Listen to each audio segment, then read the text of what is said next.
Hello everyone. तो आज मैं लेकर आई हूँ साइंस के 30 क्वेश्चन और ये प्रीवियस ईयर सेट है। ठीक है, ये 2011 में पूरा सेट पूछा गया था सीटेड पेपर 2 में। तो आज हम डिस्कस करेंगे साइंस के 30 क्वेश्चन। तो बिना देरी के चलिए वीडियो को स्टार्ट करते हैं। दीर्घ रोम के संदर्भ में निम्नलिखित कथनों का अध्ययन कीजिए। देखिए, दीर्घ रोम के बारे में आपको बताना है कि कौन से कथन सही हैं। ठीक है, ये उंगली के समान उभरी हुई संरचनाएं होती हैं, इनकी भित्तियाँ अत्यधिक पतली होती हैं, इनमें महीन छिद्र होते हैं जिनसे भोजन आसानी से गुजर सकता है। या डी है, इनमें सूक्ष्म रुधिर वाहिकों का जाल फैला रहता है जो इनके पृष्ठ के समीप होता है। दीर्घ रोम को पाचित भोजन को अवशोषित करने के योग्य बनाने वाले कथन है। अब आपको बताना है इन चारों में से कौन से कथन जो है वो सही है। ठीक है, पाचित भोजन को अवशोषित करने के योग्य हैं वो आपको बताना है। तो मैं आपको अब ऑप्शंस दिखा देती हूँ।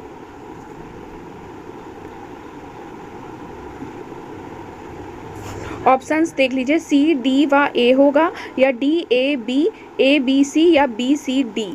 तो देखिए, सबसे पहले आप ऑप्शंस में जाएंगे। ठीक है, ये उंगली के समान उभरी हुई संरचनाएं होती हैं, तो हमारा ए ऑप्शन सही है। ठीक है, तो देखिए डी ऑप्शन में नहीं है तो डी काट देंगे, मतलब कि डी में जो है ऑप्शन ए नहीं है तो वो कट हो जाएगा। ठीक है, इनकी भित्तियाँ अत्यधिक पतली होती हैं, बी भी सही है।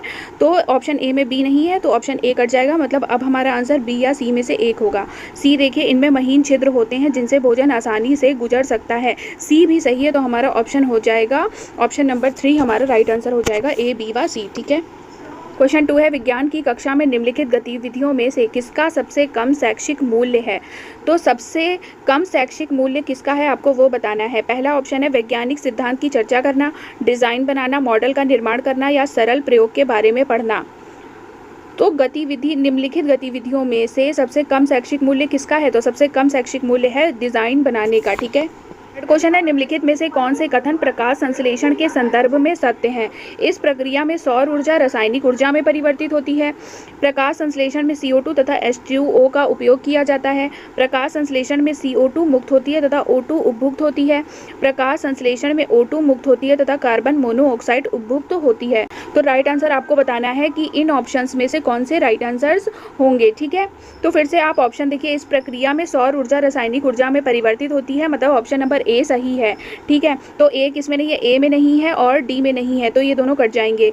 अब हम बी ऑप्शन दे, प्रकाश संश्लेषण में CO2 तथा H2O का उपयोग किया जाता है, तो ऑप्शन नंबर बी भी सही है। तो ए और बी मतलब कि हमारा ऑप्शन नंबर 3 क्या सही हो जाएगा। क्वेश्चन है, भोजन के पाचन में शामिल जटिल प्रक्रियाओं का सही क्रम है।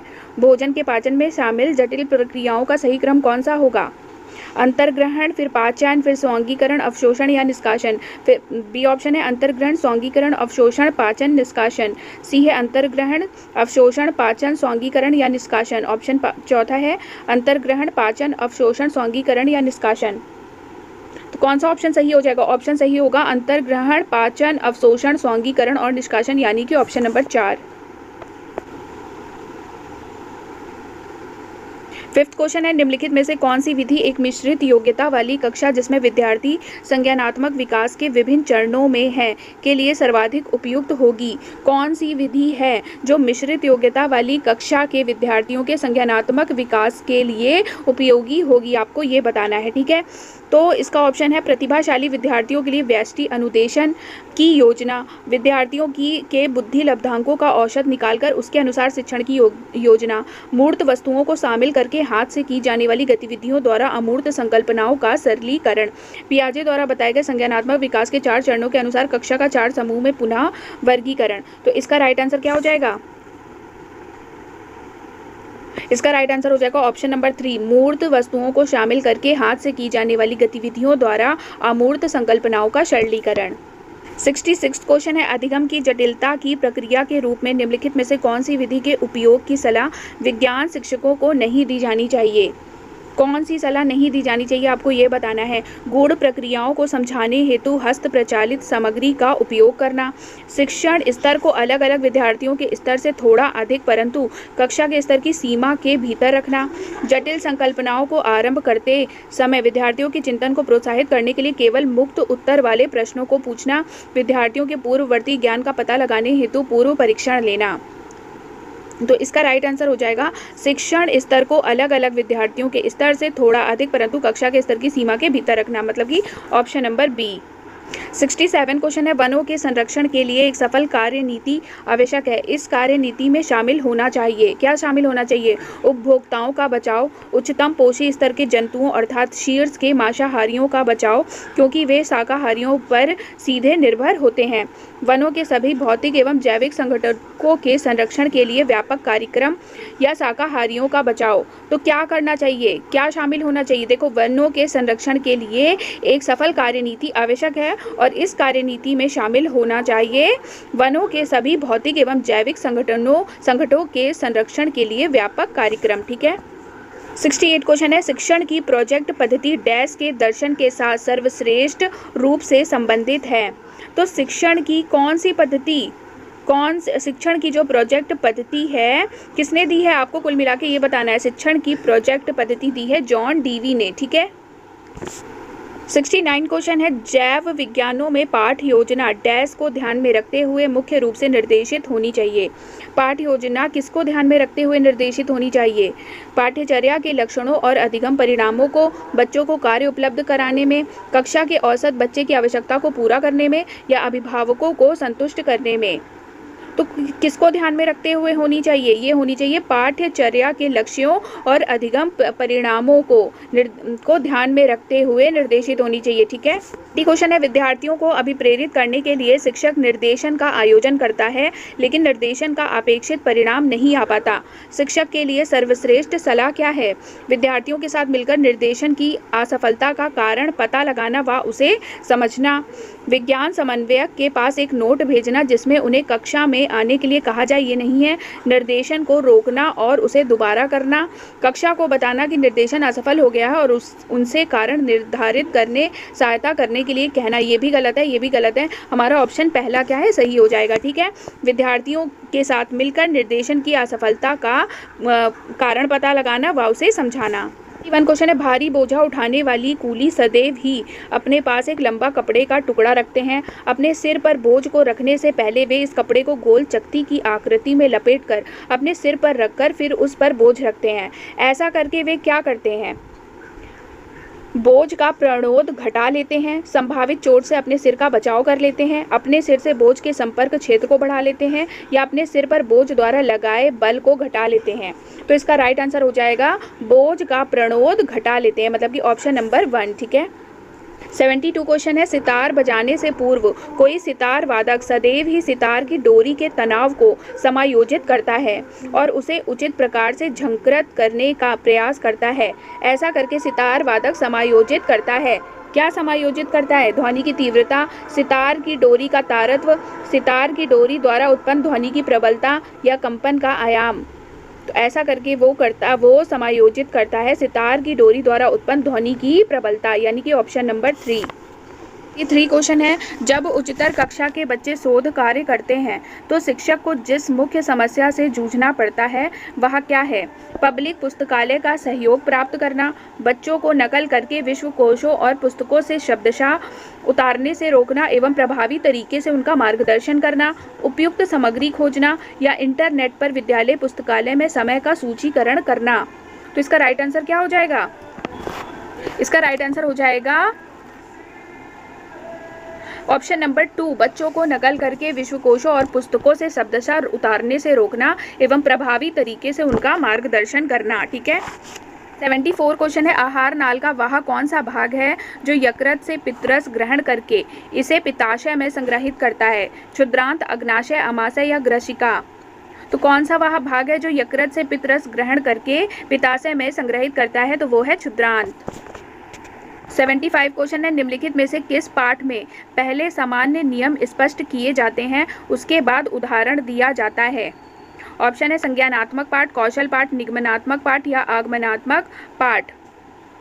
तो पहले नियम और उसके बाद उदाहरण दिया जाता है तो वो होता है निगमनात्मक पाठ। ठीक है। पहले नियम देना उसके बाद उदाहरण देना तो निगमनात्मक पाठ, और पहले उदाहरण देना उसके बाद नियम बताना तो वो होता है आगमनात्मक पाठ। ठीक है। 76 क्वेश्चन है, उर्वरकों में उपलब्ध फसलों के लिए पोषक है। उर्वरकों में उपलब्ध फसलों के लिए पोषक क्या है? Nitrogen, phosphorus, iron, nitrogen, sodium, potassium, nitrogen, potassium और आयरन, नाइट्रोजन, फास्फोरस और पोटेशियम। तो इसका राइट आंसर क्या हो जाएगा? इसका राइट आंसर है नाइट्रोजन, फास्फोरस और पोटेशियम।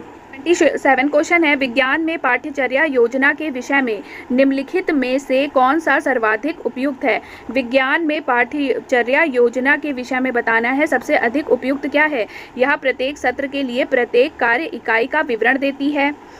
पूर्व अधिगम पर निर्मित करने के लिए प्रत्येक पाठ के विशिष्ट अधिगम उद्देश्यों की योजना बनाने के लिए की जाती है, या प्रत्येक सत्र में किए जाने वाले वैज्ञानिक प्रकरणों को निर्धारित करने के लिए की जाती है। तो इसका राइट आंसर हो जाएगा या प्रत्येक सत्र के लिए प्रत्येक कार्य इकाई का विवरण देती है, यानी कि ऑप्शन नंबर 1। 8 क्वेश्चन है, व्यायाम के पश्चात कभी कभी हमारी पेशियों में क्रैम्प आते हैं, मतलब खिंचाव उत्पन्न हो जाता है, तो इसका क्या कारण है। इसका कारण है ग्लूकोज का लैक्टिक अम्ल में परिवर्तित नहीं होना। ठीक है, व्यायाम के पश्चात हमारी पेशियों में क्रैम्प आने का कारण होता है ग्लूकोज का लैक्टिक अम्ल में परिवर्तित नहीं होना, यानी कि ऑप्शन नंबर 3। 79 क्वेश्चन है, 5 kg द्रव्यमान का कोई पिंड किसी चिकने घर्षण रहित क्षैतिज पृष्ठ पर 10 मीटर प्रति सेकंड के नियत वेग से फिसल रहा है। इस पिंड को इसी वेग से गति करने के लिए आवश्यक बल है। देखो इसका राइट आंसर क्या होगा, 0 न्यूटन। और इसका वजह भी मैं बता देती हूँ, क्योंकि ये एक ऐसे पृष्ठ पर फिसल रहा है जिस पर क्या है, घर्षण नहीं है। ठीक है, इसलिए ये कंटिन्यू 10 मीटर प्रति सेकंड की रफ्तार से ही फिसलता रहेगा और अलग से हमें बल लगाने की इसमें ज़रूरत नहीं है, इसलिए यहाँ पर आंसर हो जाएगा 0 न्यूटन।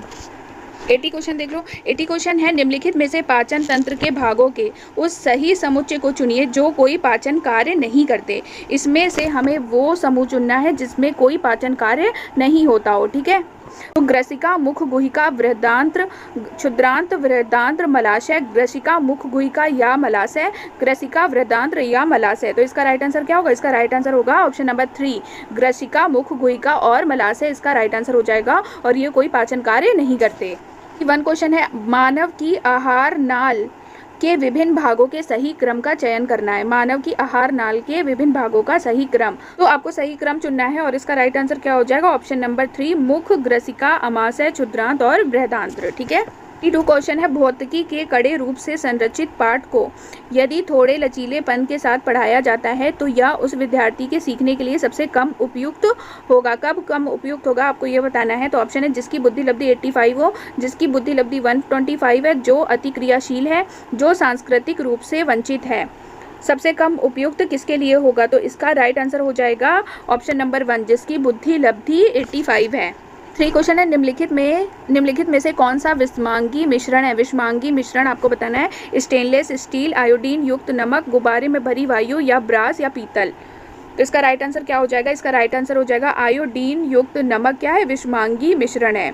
और क्वेश्चन है, भूतापीय ऊर्जा एक वैकल्पिक ऊर्जा स्रोत है। इस ऊर्जा के लिए सर्वाधिक संभाव्य क्षेत्र वे हैं जहां तापीय विद्युत संयंत्र है जो भूपर्पटी में तप्त स्थलों के ऊपर है, जो तटीय क्षेत्रों के निकट है जहां कोयले की खानें हैं। भूतापीय ऊर्जा एक वैकल्पिक ऊर्जा स्रोत है और इसका सर्वाधिक संभाव्य क्षेत्र कौन सा है, जो भूपर्पटी में तप्त स्थलों के ऊपर है, यानी कि ऑप्शन नंबर 2। 5 क्वेश्चन है, निम्नलिखित अभिक्रियाओं में उसे चुनिए जो संभव है। तो इसका राइट आंसर आपको बताना है, ऑप्शन यहाँ पे 2 के फॉर्म में आएगा और आपको 2 ऑप्शन या एक ऑप्शन इसमें से सही होगा जो संभव है। तो इसका राइट आंसर क्या हो जाएगा, ऑप्शन नंबर 2, मतलब कि 2 और 3 दोनों ही संभव है। ठीक है, तो ऑप्शन नंबर 2 क्या है, राइट आंसर हो जाएगा। कुछ डायनासोर के पर थे, यद्यपि वे उड़ नहीं पाते थे, परंतु पक्षियों के पर होते हैं जो उड़ने में उनकी सहायता करते हैं। विकास के संदर्भ में इसका अर्थ क्या है, सरीसृपों एवं पक्षियों के बीच कोई विकासीय संबंध नहीं है। दोनों ही जीवों में पर समजात अंग है। सरीसृपों का विकास पक्षियों से हुआ है या पक्षियों का विकास सरीसृपों से हुआ है। तो इसका राइट आंसर हो जाएगा पक्षियों का विकास सरीसृपों से हुआ है। यदि आपसे किसी भली भांति प्रकाशित पेंटिंग के प्रतिबिंब को दीवार पर प्रक्षेपित करने के लिए कहा जाए तो आप इस उद्देश्य के लिए निम्नलिखित प्रकाशीय युक्तियों में से किसे चुनेंगे। अवतल लेंस, उत्तल लेंस, समतल दर्पण या उत्तल दर्पण। तो आप किसे चुनेंगे, ये इसका राइट आंसर हो जाएगा 87 का दूसरा, उत्तल लेंस। ठीक है, 8 क्वेश्चन है, किसी चुंबक को लोह रेतन तथा सल्फर पाउडर के मिश्रण में फिराया गया। प्रेक्षण करने पर क्या पाया गया, केवल लौह रेतन ही समान रूप से चुंबक के दोनों ध्रुवों की ओर आकर्षित होती है। लौह रेतन दोनों ध्रुवों से आकर्षित होती है तथा सल्फर चुंबक के बीच में चिपक जाती है। लौह रेतन चुंबक के उत्तर ध्रुव तथा सल्फर दक्षिण ध्रुव की ओर आकर्षित होती है। लौह रेतन चुंबक के दक्षिण ध्रुव तथा सल्फर उत्तर ध्रुव की ओर आकर्षित होती है। तो इसका राइट आंसर हो जाएगा केवल लौह रेतन ही समान रूप से चुंबक के दोनों ध्रुवों की ओर आकर्षित होती है, यानी कि ऑप्शन नंबर 1। ठीक है, देखो 89 क्वेश्चन है, नीचे सारणी में किसी यात्रा के विभिन्न समयों पर ओडोमीटर के पाठ्यांक दिए गए हैं। यहाँ पे हमें समय दिया गया है और यहाँ दिया गया है किलोमीटर। ठीक है, वाहन की मीटर प्रति सेकंड में चाल क्या है, हमें यहाँ पे चाल बतानी है। तो ऐसे में हम फॉर्मूला लगाते हैं चाल बराबर दूरी बटे समय, लेकिन यहाँ पे इजीली हो जाएगा। देखो बोला गया है कि हमें मीटर प्रति सेकंड में चाल बतानी है, तो यहाँ पर हम 1 घंटे में चाल देख लेते हैं। 8 से 9 के बीच कितनी चाल चली है उसने, मतलब कितना किलोमीटर चला है। तो 6676 से 6640 को हम माइनस करेंगे तो हमारा आंसर क्या आ जाएगा, 36। ठीक है, लेकिन ये आया है 36 किलोमीटर, इसको हम चेंज करेंगे मीटर प्रति सेकंड में। तो इसको चेंज करने के लिए क्या करेंगे, 36 इंटू 1000, क्योंकि 1 किलोमीटर में 1000 मीटर होते हैं, और यहाँ नीचे आएगा 60 इंटू 60, क्योंकि 1 घंटे में 60 इंटू 60 सेकेंड होते हैं। ठीक है, अब यहाँ से हम कटपीट कर लेंगे, 0 से 0 कट जाएगा, 6 6 जा 30 हो जाएगा, ये 6 से 0 से 0 2 0 कट गए, यहाँ पे 6 6 जा 30 हो जाएगा, और 6 से 6 कट जाएगा, और यहाँ पर बचा 10। ठीक है, ये 10 है, तो हमारा राइट आंसर हो जाएगा 10 मीटर प्रति सेकंड की चाल से चल रहा है। ठीक है, 90 क्वेश्चन है, निम्नलिखित में 3 धातुओं के ऐसे समूह को चुनिए जो मुक्त अवस्था में पाई जाती हैं। 3 धातुओं का समूह चुनना है जो मुक्त अवस्था में पाई जाती है। तो राइट आंसर है सिल्वर, गोल्ड और प्लेटिनम जो है वो मुक्त अवस्था में पाई जाती है, यानी कि ऑप्शन नंबर 2। ये था लास्ट क्वेश्चन। उम्मीद है आपको वीडियो पसंद आई होगी। Thank you so much.